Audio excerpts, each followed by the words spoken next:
제가 이전에 올린 영상 미래 기억법과 같은 끌어당김의 방법은 오로지 뇌를 속임으로써 원하는 것을 얻는 방법입니다. 뇌가 상상과 현실을 잘 구분하지 못한다는 점을 이용하는 것이죠. 이때 모든 것의 핵심은 바로 믿음입니다. 순수한 믿음이 기적을 만든다는 것이죠. 우리가 100% 일어난다고 믿는 일은 반드시 일어난다는 것입니다. 때문에 상상을 기억으로 만드는 방법을 사용하는 것입니다.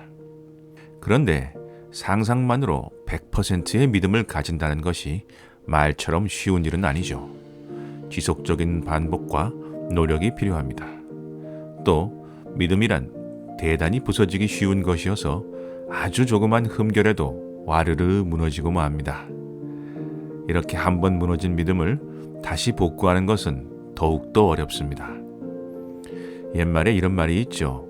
믿음은 종이와 같아 한번 구겨지면 절대로 다시 펼 수가 없다. 바로 이것이 상상으로 끌어당김을 하는 어려움입니다. 그래서 오늘은 상상을 이용한 기도 방법 말고 굉장히 효과가 좋을 뿐 아니라 실천을 하는 도중에도 저절로 진동수가 높아지는 효과적인 방법에 대해 말씀드리고자 합니다. 이 실천 방법, 기도의 이름은 바로 플로우입니다. 플로우는 심리학자 미하일리 칙센트미할리가 만든 개념으로 무아지경의 몰입 상태 정도로 번역할 수 있겠습니다만 그 뜻이 변질될 우려가 있어 이 영상에서는 그냥 플로우로 부르겠습니다.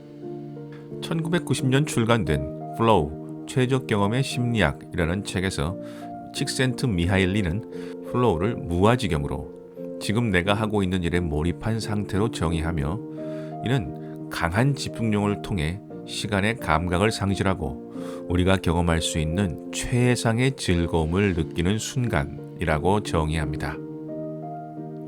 이 플로우 상태에서는 일의 결과에 따른 보상을 위해 일하는 것이 아니라 지금 하고 있는 일의 경험 자체가 보상인 것입니다. 예를 들어 보겠습니다. 한 화가가 그림을 그릴 때 이 그림이 사람들에게 어떠한 평가를 받을 것인가, 얼마에 팔릴까 라는 것을 생각하고 그린다면 결코 플로우에 들어갈 수 없습니다. 그저 손끝에서 느껴지는 붓의 감각, 물감의 냄새, 상상 속의 형상이 캔버스 위에 펼쳐지는 신비감에만 집중하여 그림을 그리는 행위 자체에 온전히 집중할 때 플로우로 들어갈 수 있는 것이죠. 물론 이때 자신의 그림이 자신의 생각대로 펼쳐지지 않는다면 플로우에 들어가기 어렵겠죠. 그렇기 때문에 도전 과제와 개인의 기술이 일치할 때 플로우가 발생한다고 말합니다. 그러니까 플로우는 초심자가 아닌 숙련자만이 들어갈 수 있는 상태인 셈이죠. 칙센트미하일리는 우리의 삶의 목적이 이 플로우에 들어가는 것이라고 단언합니다. 혹시 이 플로우를 한 번이라도 경험해 보신 적이 있다면 그 의미를 이해하실 수 있으실 것입니다. 플로우는 심리학, 교육, 스포츠 및 비즈니스 등 다양한 분야에 적용되어 그 성과와 삶의 질을 향상시키는 데 사용되어 왔습니다. 플로우의 특징은 다음과 같습니다. 첫 번째, 이 경험은 일반적으로 본인이 완성시킬 가능성이 있는 과제에 직면했을 때 일어난다. 둘째, 본인이 하고 있는 행위에 집중할 수 있어야 한다. 셋째, 즉각적으로 피드백을 받을 수 있어야 한다. 넷째, 일상에 대한 걱정이나 좌절을 의식하지 않고 자연스럽고도 깊은 몰입 상태로 행동할 때 일어난다. 다섯째, 즐거운 경험은 자신의 행동에 대한 통제감을 느끼도록 해준다. 여섯째, 자아에 대한 의식이 사라진다. 그러나 역설적으로 플로우의 경험이 끝나면 자아감이 더욱 강해진다. 일곱 번째, 시간의 개념이 왜곡된다. 즉, 몇 시간이 몇 분인 것처럼 느껴지고 몇 분이 몇 시간처럼 느껴지기도 한다. 그런데 왜 이 플로우가 진동수를 높이고 끌어당김을 촉진하는 상태일까요? 우선 플로우는 우리를 현존하게 합니다.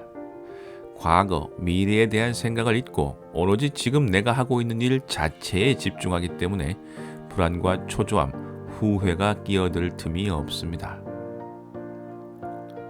두 번째로는 플로우 상태는 우리가 경험할 수 있는 최고의 즐거움 중 하나이기 때문에 특별한 노력을 하지 않아도 그 경험만으로 진동수가 높아집니다.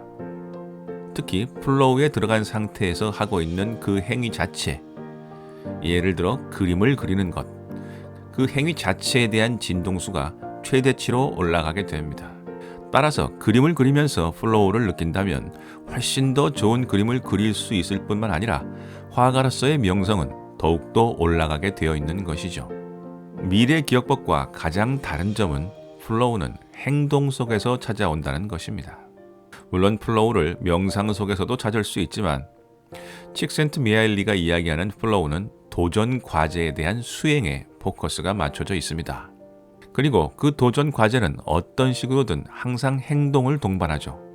생각만으로는 플로우에 들어가기 어렵습니다.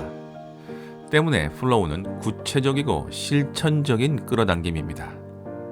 이 플로우를 우리 삶에 초대하기 위해서는 몇 가지 과정이 필요합니다.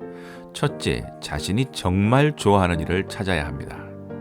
누구나 좋아하는 일에는 몰입하기 쉽기 때문입니다. 그 일을 통해 보상을 받으려는 것이 아니라 그 일을 하는 것 자체를 좋아할 때 플로우가 찾아오는 것입니다. 아이러니하게도 보상을 원하지는 않았으나 이런 플로우 과정을 통해서 나온 결과물은 항상 좋은 보상을 받기 마련입니다. 우리의 직업이 플로우가 되기 어려운 점이 바로 이것 때문입니다. 우리의 직업은 대부분 우리가 좋아서 택한 것이 아닐 수도 있고 처음부터 보상체계 안에서 움직이기 때문이죠. 하지만 이런 보상체계 안에서도 플로우를 찾는 방법은 있습니다. 그것은 바로 숙련된 기술입니다. 어려운 도전 과제를 통제하며 능숙하게 해낼 때도 플로우가 찾아올 수 있기 때문입니다. 생활의 달인 같은 분들이 보여주는 놀라운 능력치가 그런 것이죠. 단순하지만 반복적인 일을 자신만의 방법으로 수행하며 무아지경에 빠져들 때 플로우는 찾아올 수 있습니다. 하지만 일의 지루함을 견디는 일은 누구나 할 수 있는 일은 아닙니다. 그 자체로 재능이라고 할 만큼 대단한 일이죠. 세상에서 가장 행복한 사람은 매일 이 플로우를 느끼며 사는 사람일 것입니다. 이 사람은 언제나 행복하고 따라서 진동수가 높아 더 좋은 일들이 자연스럽게 끌려오고 자신의 분야에서 탁월한 성과를 낼 수밖에 없습니다. 저는 누구나 이런 플로우의 삶을 살 수 있다고 생각합니다. 우선 타인이 좋아하는 일이 아닌 진정 자신이 사랑하는 일이 무엇인지를 찾고 그 분야에서 진지한 노력을 통해 정교한 기술을 쌓는다면 말입니다.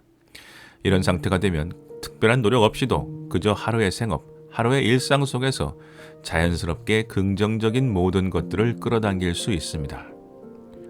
이런 하루를 저는 충만한 하루라고 부릅니다.